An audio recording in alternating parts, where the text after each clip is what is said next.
Hey everyone, this is Uri Peleg for Upswing, and today I'm excited to share with you guys a sneak peek into my new course, Elite Cash Game Exploits. This course is all about learning how to maximize your EV by identifying different player types at the table and learning how to exploit their mistakes. In this chapter, Drilling versus Aggressive Players, I'm going to take you guys through a list of adjustments that we make that we've studied previously in the course, and then we're going to review a high-stakes hand I played. Then I'll wrap up the video by giving you a tour of the course. So let's dive in. Hey guys, so this chapter is going to be drilling of how to play versus an aggressive player. As I mentioned in the previous chapter, there are various flavors of aggressive players. Someone could just be blindly firing, someone could be going thinner, and there's even an option where someone has a higher betting frequency due to betting with higher equity hands. So, for example, if you bet like every flush draw on every open-ender and you barrel those because they have such high equity, you get kind of a higher bluffing allowance. So there are many ways to be aggressive. And the key thing that I want you guys to remember, or, I'll even give you guys the simplest way to be very aggressive. You play a polarized c-bet strat, and you just c-bet a very strong range. Then whenever you start betting, naturally you're going to barrel a lot. So there are all these ways to be aggressive, and again, we're not really talking about the terrible aggro players who click bet, and never have anything, but more the guys who you feel are tough to play against, and who do show up with something despite having high barrel frequencies. And as discussed, things we want to do is A, we want to slow play our value. B, we want to kind of eliminate from our range as much as we reasonably can the hands that call flop and then fold turn, or the hands that call turn and then fold river. Because our opponent is breaking the equilibrium by being too aggressive, the EV of a lot of these hands go down, so the threshold for what we need to call flop, fold turn, or call turn fold river is different, and we would, in a way, our call down hands increase in EV, but our call fold hands decrease due to the heightened frequency, so we want to eliminate those. Draws, you still want to play them, but maybe you play them more as check raises instead of your value hands. And here, of course, you're being very unbalanced, but the other guy is not gonna ever know that you're doing this, because when you check raise, it doesn't go to showdown that often. So it's very tough to deduce the composition of your check raising range as one hand or another, as long as everything at showdown seems reasonable. And yet we're also saying call down wider, but not extreme. So, if it's close on the river, you probably click call, but we're aiming not to get to the river with too many hands that feel close in the first place. Okay, so what I'm going to do is just run you guys through random hands I played at high stakes where I'm facing multiple barrels. And we're going to ignore the real opponents, because the real opponents here were very often very good players and not ones that you could throw into a bucket of at least not with the samples I played with him, of like this guy's clearly too aggro or something like that. But we're going to discuss what we would do versus an aggressive player with the various hands, and, see some hands while we're at it. Okay. So, let's start with this one. Okay. So, button raises, it's three-way. We get deuce 3-9 monotone. Check to the button, he bets 1/3 pot, and this is kind of a tough spot versus a guy who's too aggro, because Jack 9 off is not a hand you want to be calling down by any means. But when villain bets 1/3, you do get the feeling that Jack 9 is reasonably enough ahead that it would be kind of a ridiculous fold. So if I'm going to make an adjustment here, I would say, fold ace deuce on the flop, or fold maybe pocket fours, no spade on the flop. Fold something like ace jack or ace six with a spade. These hands that, they should be calling, but they're towards the bottom of the calling range. And Jack 9 to me, facing this bet size, which is merged, and indicates that this guy, might be betting sevens and checking down. Don't think Jack 9 is foldable. And whenever we make adjustments, we always have to think of our baseline. So back in the start of the course, we were talking about preflop and we looked at preflop charts. And I kept saying how these are not the Bible, you shouldn't go by these, they're just a reference point. But they are sort of the baseline, so you can deviate from them, but you don't want to deviate massively without a very good reason, right? So with reasonable reasons, like I think this guy is too aggro, I will make small deviations, which might result in like folding 10% extra of my range, because a lot of hands in poker are very similar to each other. But to make a large deviation, I need a more confident read. So with just this guy as aggressive, I think Jack-9 would have to fall into the bucket of call flop, probably fold turn. And fold turn would be like the early fold, because after villain would barrel the turn, this hand would become marginal, and we want to fold marginal hands early rather than call and, face too much heat. Hopefully that's clear. So we call flop, turns a queen, check, villain bets half pot, and he is making our life hard with a bet, but if I had to read it, this guy's probably too aggressive. I think you could make a case for folding the turn with a reasonable amount of nines, just because, he's going to barrel a lot, he's betting maybe thinner than he should, and it's close because he half faults. If he went 75% fault, I'd say easy fold, but he's making the bets such that the hand almost feels like it's a mandatory call. I think still we should be able to get away from this one. And yeah, just to play the hand out for fun, I decide to min-donk the river on the 10. And you have to ask yourselves, Uri, what the hell are you doing?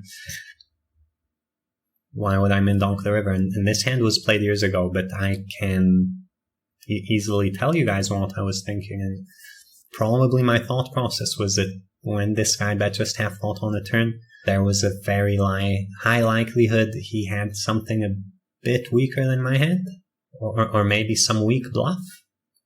I don't know, this feels a bit like it's trying to induce something, like I don't believe he could have a hand strong enough to shove the river. So I min bet call.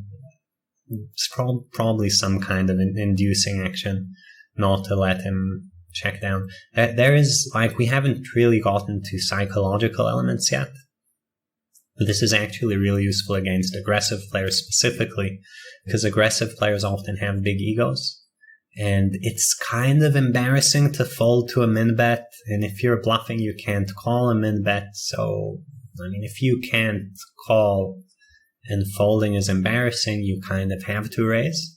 So there are certainly player types against whom by min bet donking the river, you are going to greatly increase the likelihood that they fire their bluffs.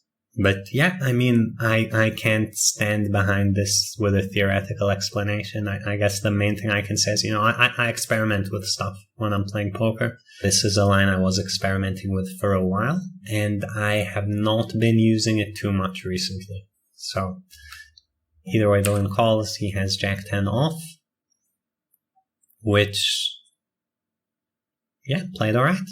Yeah, nothing special about it. Okay, we'll go to the next one.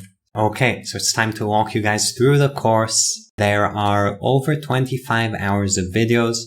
They're divided into 4 sections, and I'll kind of try to draw the big picture for you guys because I think you can see from the titles what the videos are about. So, Exploitative Poker 101 is where I try to set the groundwork for everything that's going to come later. And here you have to keep in mind that in order to play good exploitative poker, you need very high confidence in what you're doing. Because I'm not trying to teach you to kind of flail around and get into leveling games and try to outguess your opponents. We're going to do this in a much more rigorous way. I want you guys to, in a way, be as confident exploiting as you would be copying a GTO chart. So we're going to set the groundwork for that here. I'm going to break a lot of misconceptions for you guys about how GTO works, about how HUDs work, about how multi-way works, and generally about how to exploit. That's Exploitative Poker 101. Pre-flop is a really long section, which you guys might find surprising because pre-flop in 2022 is considered solved. I do provide you with pre-flop charts, but Trust me that you should not be following the charts. And for me, the charts are always a baseline.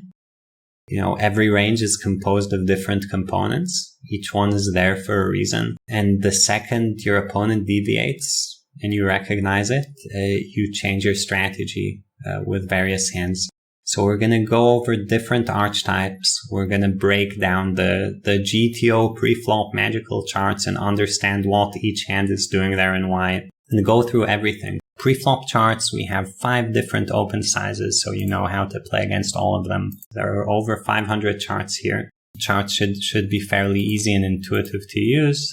There's a legend as well explaining everything.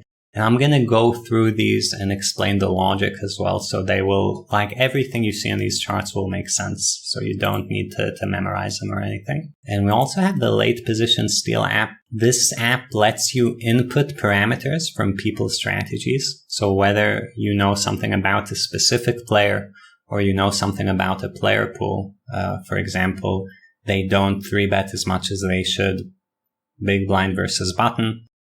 I'm going to show you guys how to use this and kind of calculate and calibrate an optimal GTO opening range considering your opponent's pre-flop mistakes.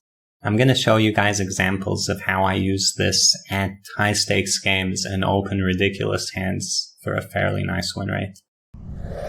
Post-flop chapter. There are a million things going on post-flop in terms of exploitation. I go over bet sizing strategies. And here we're being very practical, like how different people think about bet sizes and how you can use this knowledge to your advantage. And once you recognize the level your opponent is on, you get to do some really sick things. So we talk about that.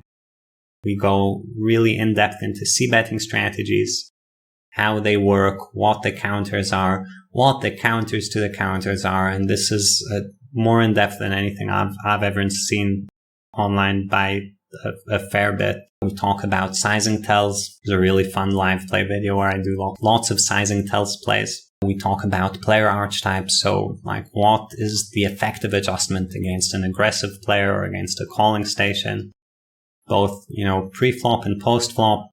And everything I do here, I drill for you guys. So we go over examples. I show you how to do it in practice. It's not just theoretical. Everything here is meant to be very practical.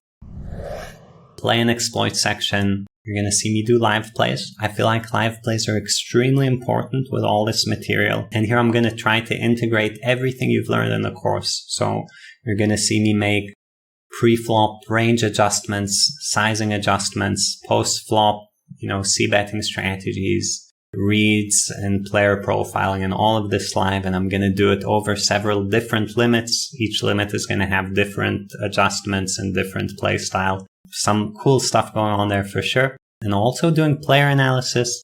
Player analysis is when I go over a professional player's database and I build a customized game plan against him specifically. It's a very important thing if you're not doing this because you play against these guys every day.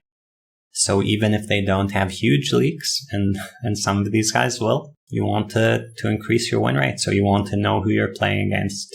And nobody plays GTO. We all have personalities. We all have tendencies.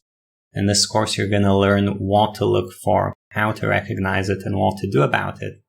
Then we're going to see how we find those things in actual professional players' databases. So that wraps up the walkthrough. Elite Cash Game Exploits drops April 25th. There is a special bonus offer during launch week. You get my course Redline Rocket Ship for free. This course is valued at $499. It includes a bundle of 2 of my previous courses, Redline Philosophy and Practice and my check raising course. Definitely worthwhile to get that while you can. I think it's very high value. If you guys want to get notified when the course comes out, you can sign up at upswingpoker.com. And yeah, that's it for the video. Take care, guys. I'll see you soon.